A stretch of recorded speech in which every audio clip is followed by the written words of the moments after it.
Olá, seja bem-vindo mais uma vez ao canal Hidros Meio Ambiente. O vídeo de hoje é a sequência de um estudo iniciado anteriormente sobre os processos poluidores da água. Analisamos o processo de contaminação no vídeo anterior.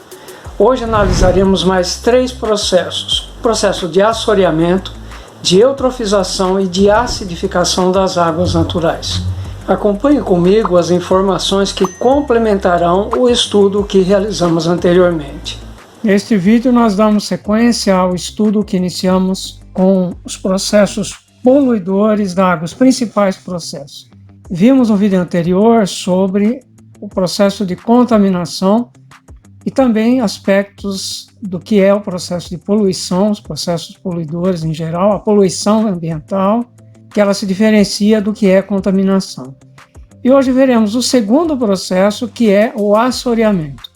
O que é o assoreamento? O assoreamento é o acúmulo de substâncias minerais, como areia, argila, ou também substâncias orgânicas, como o lodo que se forma no fundo dos corpos d'água, em um corpo d'água determinado, o que provoca a redução da sua profundidade e também do volume útil, com alterações ecológicas, com alterações ecossistêmicas ao mesmo tempo. Nesse esquema nós vemos como acontece o processo de assoreamento. Aqui é visto uma porção de mata ciliar ao lado de um rio. Porção de mata ciliar de um lado, porção de mata ciliar de outro. Esta aqui representa uma condição anterior, uma condição normal, digamos assim, de não assoreamento. Na sequência, quando nós vimos a derrubada de mata ciliar, tanto de um lado como do outro, ou mesmo de apenas um dos lados também, dessa mata ciliar que está ao lado de um rio ou de um outro corpo de água, aqui vemos a remoção da mata ciliar e também essa remoção nunca acontece apenas da mata, da parte vegetal, mas também dos solos. Com a remoção da mata ciliar, favorece o carreamento de parcelas de solo para um fundo do rio ou de um curso d'água qualquer, tanto de um lado como de outro, com a formação consequente de sedimentos, tanto sedimentos orgânicos como também sedimentos minerais, como nós vimos no slide inicial. Essa então caracteriza a condição posterior de assoreamento de um corpo d'água. O terceiro processo que nós vamos ver de uma maneira bastante detalhada, é o processo de eutrofização, que é também um dos principais processos poluidores da água. O que é o processo de eutrofização? O processo de eutrofização é a fertilização excessiva da água, pelo recebimento de nutrientes, especialmente nitrogênio e fósforo, mas também outros nutrientes como potássio, causando crescimento descontrolado, um crescimento por consequência excessivo, tanto de algas como também de plantas aquáticas, no interior do meio líquido. O processo de eutrofização é bom que se destaque que ele é um processo que acontece de maneira natural, dentro da sucessão ecológica dos ecossistemas. É um processo de maturação de um ecossistema lacustre, de um lago, por exemplo. A eutrofização natural é, por outro lado, um processo bastante demorado, associado ao tempo de evolução dos ecossistemas, no caso de um ecossistema lacustre, por exemplo. Esse processo natural de eutrofização é caracterizado pelo aumento da produtividade biológica de um lago, mas este processo ele vem se acelerando pela intervenção humana nos lagos de uma maneira geral, cujas bacias sofrem a ocupação de atividades industriais, agrícolas e também das zonas urbanas invadindo esses locais, digamos assim. A eutrofização associada à intervenção humana, ela tem um outro nome, ela é chamada não de eutrofização natural, mas de eutrofização cultural ou acelerada. E ela causa inúmeros efeitos negativos. Por quê? Porque ela impede que as alterações morfológicas acompanhem o seu ritmo natural, como ocorre neste processo chamado natural. Havendo então uma predominância apenas do processo de fertilização das águas com a proliferação excessiva dos vegetais aquáticos. Ou seja, há uma aceleração e uma descaracterização do processo de eutrofização natural. Vemos aqui nessa figura um lago oligotrófico, ou seja, um lago normal, digamos assim, e um lago eutrófico, um lago eutrofizado. No lago oligotrófico, vemos algumas características. A primeira delas é um baixo nível de nutrientes. A outra é uma capacidade de penetração de luz adequada, uma boa penetração de luz, que favorece os processos que ocorrem estimulados por essa luz solar dentro do mesmo, dentro desse corpo d'água, dentro desse lago oligotrófico. A outra característica é uma alta concentração de oxigênio dissolvido. Além disso, nós temos águas profundas. Nós não temos a formação tão intensa de sedimentos no fundo, e, portanto, há maiores profundidades. Além disso, há um baixo crescimento de algas e também uma biodiversidade alta, uma fauna ictiológica, por exemplo, bastante diversificada, uma fauna de peixes bastante diversificada, como nós vemos aqui na figura. Nós vemos também a vegetação aquática, mas ela cresce de maneira adequada. Nós não vemos também uma formação tão intensa de sedimentos, há uma formação demorada de sedimentos.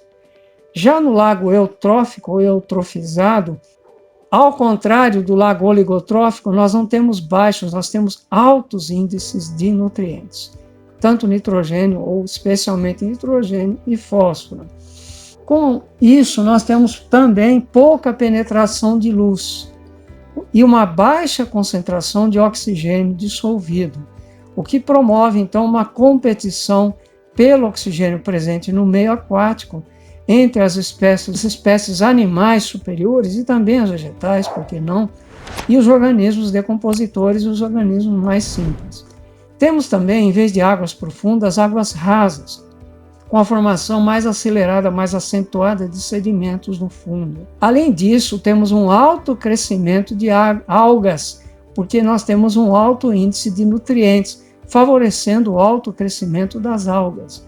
E uma biodiversidade baixa, que é provocada justamente pela competição que eu mencionei anteriormente, entre os organismos superiores, por exemplo, entre os peixes, entre a fauna ictiológica, induzindo a uma diversidade menor, e os organismos decompositores, entre outros. Quais são as causas, então, da eutrofização acelerada? Nós vamos passar a detalhar melhor. Primeiro, os organismos fotossintetizantes aquáticos, eles dependem da disponibilidade de diversos nutrientes para o seu crescimento e proliferação. No caso, os nutrientes carbono, oxigênio, enxofre, potássio, cálcio, nitrogênio e fósforo, que são os mais comuns e mais necessários, entre outros. E dentre os que são utilizados em maior quantidade estão o oxigênio, o carbono, o nitrogênio e o fósforo, sendo que este último, o fósforo, é um nutriente limitante na maioria dos ecossistemas aquáticos. Por quê? Porque a única fonte natural de fósforo vem do desgaste das rochas que contêm fosfato, e esse desgaste é provocado por intempéries naturais. O fósforo, então, chega aos corpos d'água transportado via escoamento superficial, por exemplo, através das chuvas, e vai circular na cadeia alimentar via reciclagem da matéria fosfática, realizada, então, pelos organismos decompositores. A eutrofização acelerada é causada, assim, pelo aporte de fósforo proveniente das seguintes fontes em especial. Primeiramente, esgotos domésticos. Segundo, os esgotos industriais, que muitas vezes é maior o aporte do que os esgotos domésticos. E, por fim, ainda maior, talvez, os fertilizantes agrícolas, que são carreados para os corpos d'água através do processo de lixiviação e escoamento superficial também. Outros fatores de eutrofização que auxiliam, que complementam e se somam a estes, são a radiação solar e também a temperatura. No caso aqui, em relação à radiação solar e temperatura, nos lagos oligotróficos, como nós vimos em gravura anterior, esses lagos eles predominam nos locais de latitudes ou com latitudes ou em latitudes e altitudes elevadas, onde as temperaturas normalmente são baixas e a radiação solar menos intensa ou quase inexistente. Já os lagos de regiões tropicais apresentam uma maior tendência eutrofizante, ao contrário dos oligotróficos. Por quê? Porque eles estão situados em locais quentes e de grande incidência solar anual constante.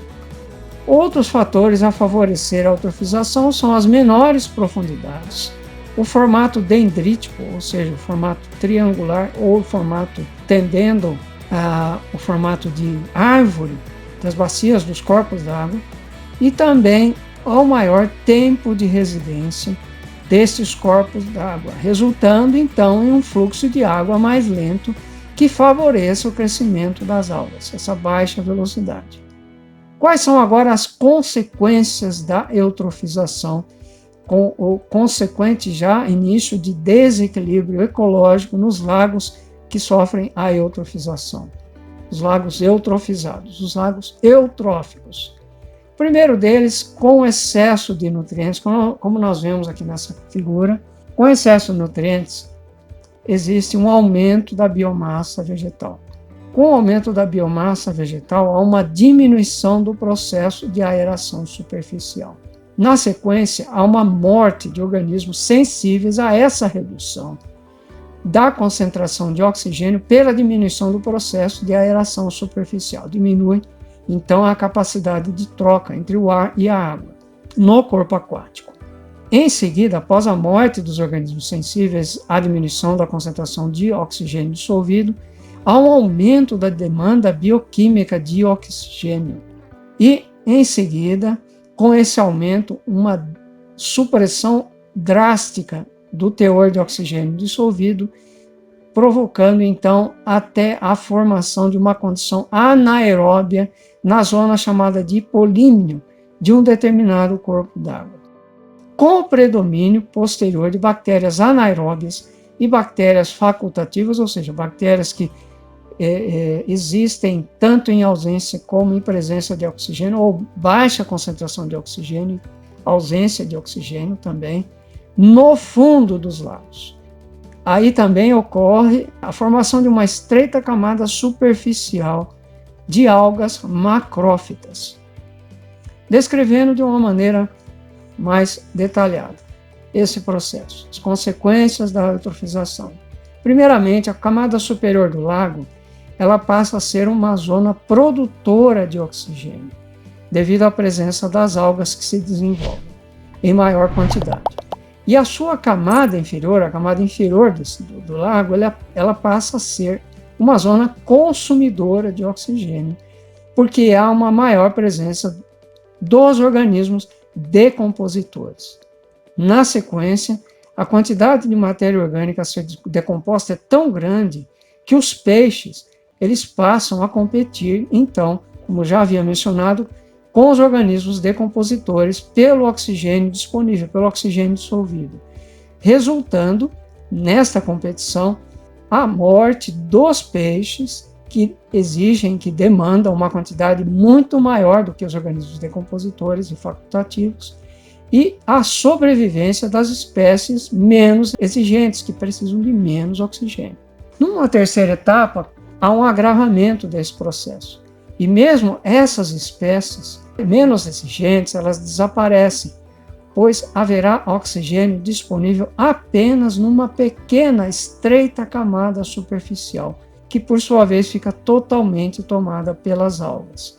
E na fase final, fase 4 aqui, separada apenas para efeito didático, essas fases, a camada inferior do lago passa a ser anóxica permanentemente, ou seja, ela passa a haver uma extração do oxigênio indireta, por exemplo, a partir de compostos nitrogenados, com uma quantidade de matéria orgânica a ser decomposta neste meio em tão grande, em tão elevada quantidade que consome todo o oxigênio disponível, a última quantidade disponível, enfim.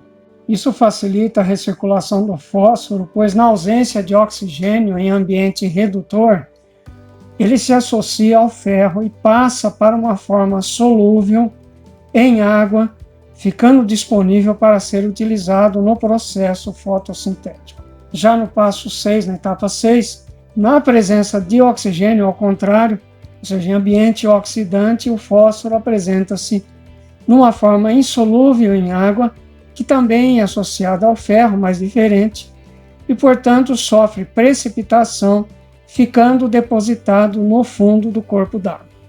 As consequências da eutrofização nós vamos analisar ainda sob 2 pontos de vista em termos de impactos ambientais. Impacto, primeiramente, sobre os ecossistemas e a qualidade da água e, em segundo lugar, sobre a utilização dos recursos hídricos.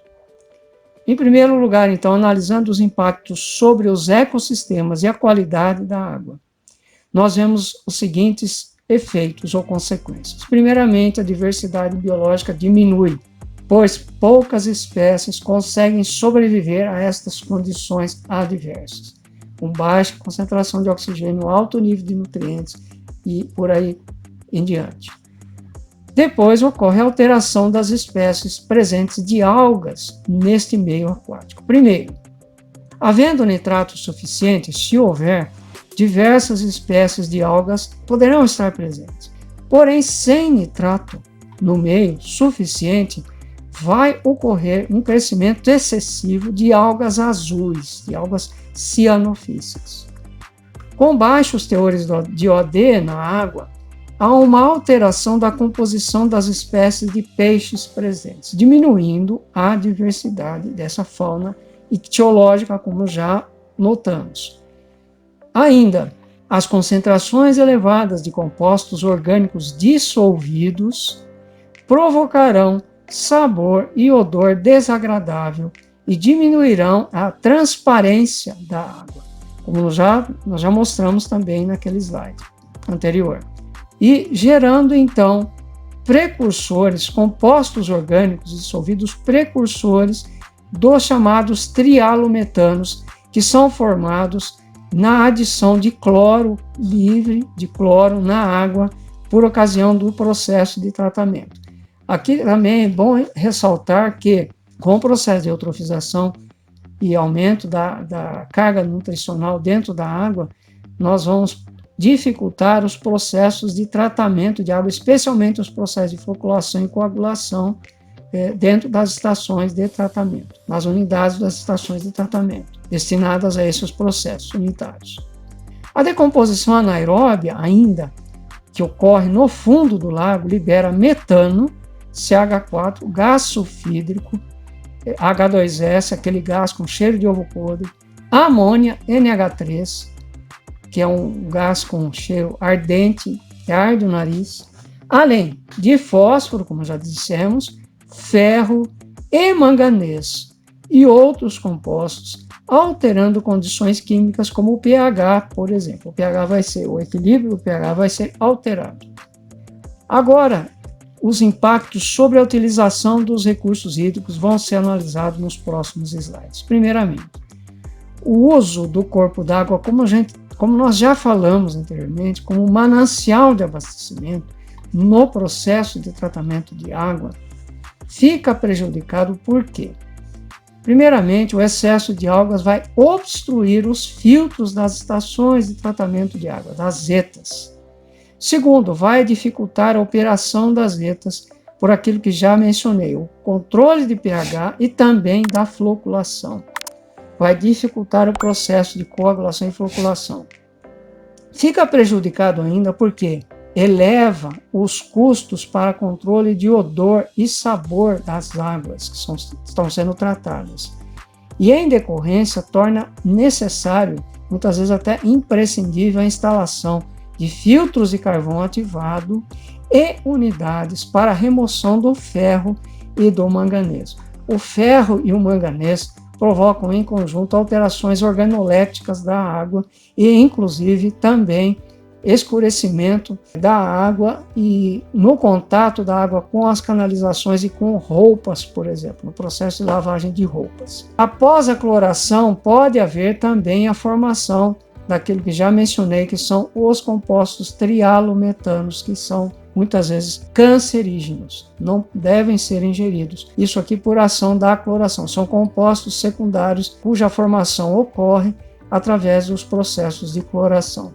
Além disso, investigações epidemiológicas têm mostrado uma elevada correlação entre a presença de grandes concentrações de algas azuis e epidemias de distúrbios gastrointestinais nos seres humanos.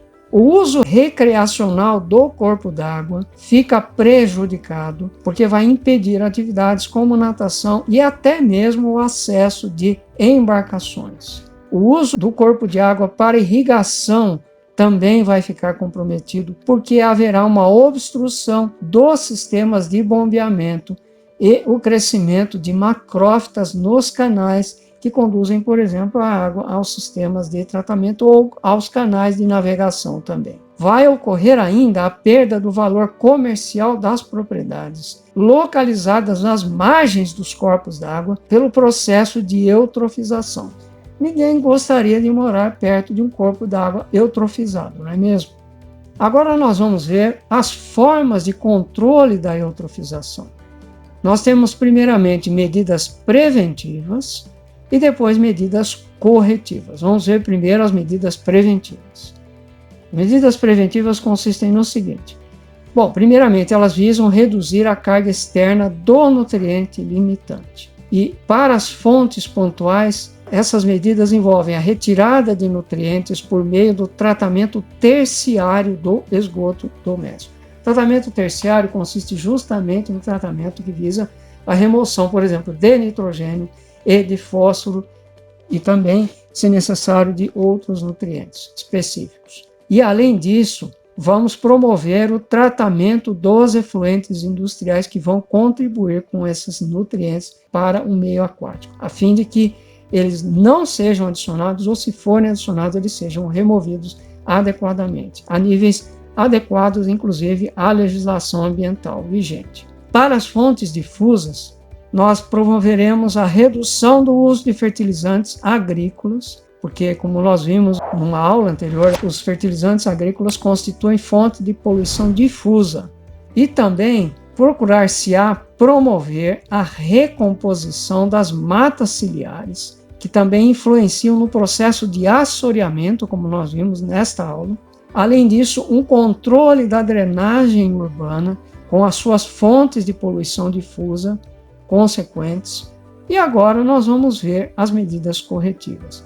As medidas corretivas atuam sobre os processos de circulação de nutrientes no lago e também sobre os ecossistemas presentes nesse corpo aquático. De que maneira, então, são realizadas? A primeira delas é promover a aeração da camada inferior dos lagos, para que seja mantido o fósforo na forma insolúvel e permaneça no fundo, então, de maneira insolúvel. A precipitação química do fósforo quando não puder ser feita essa aeração especialmente. Em seguida, a redução da biomassa vegetal por meio da colheita de macrófitas, por exemplo. E ainda a remoção do sedimento do fundo, ou sedimentos que estão no fundo.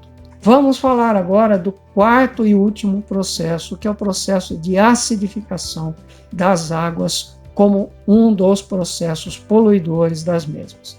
O que é a acidificação? O nome já diz.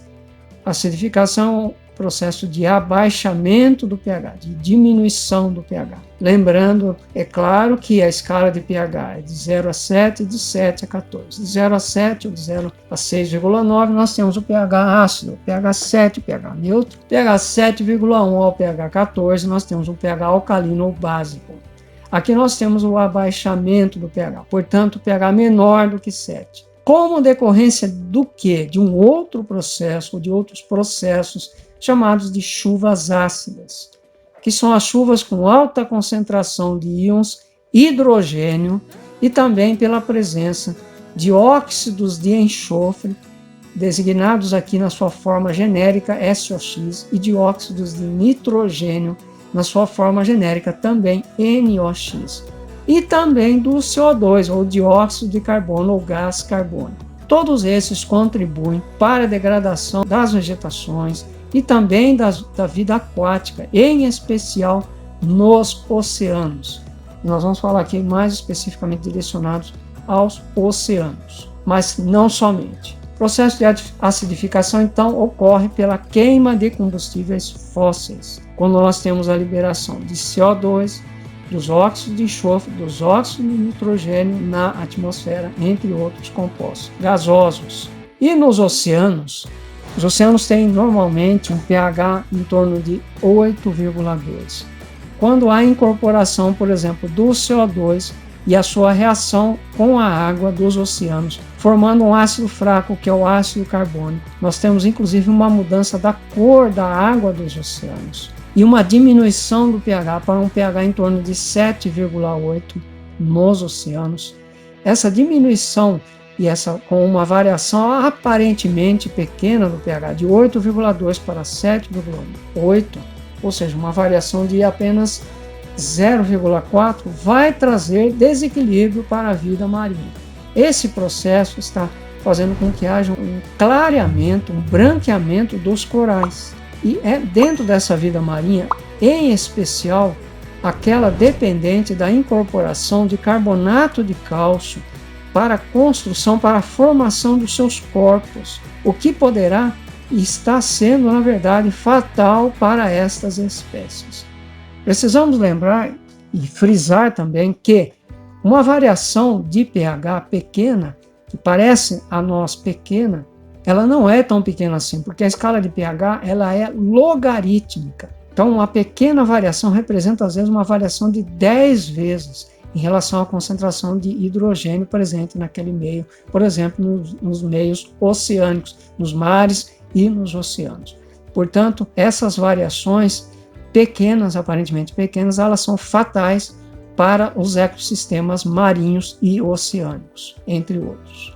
Aqui está a bibliografia básica para esta aula dos principais processos poluidores da água, fechando então a primeira aula, onde nós falamos a respeito do primeiro deles, que é o processo de contaminação. Eu convido então você a que fique conosco aqui nesse canal, no nosso canal Hidros Meio Ambiente. Agradeço a sua presença. Lembro que você pode e deve fazer a sua inscrição, se você ainda não fez, que você curta, que você compartilhe.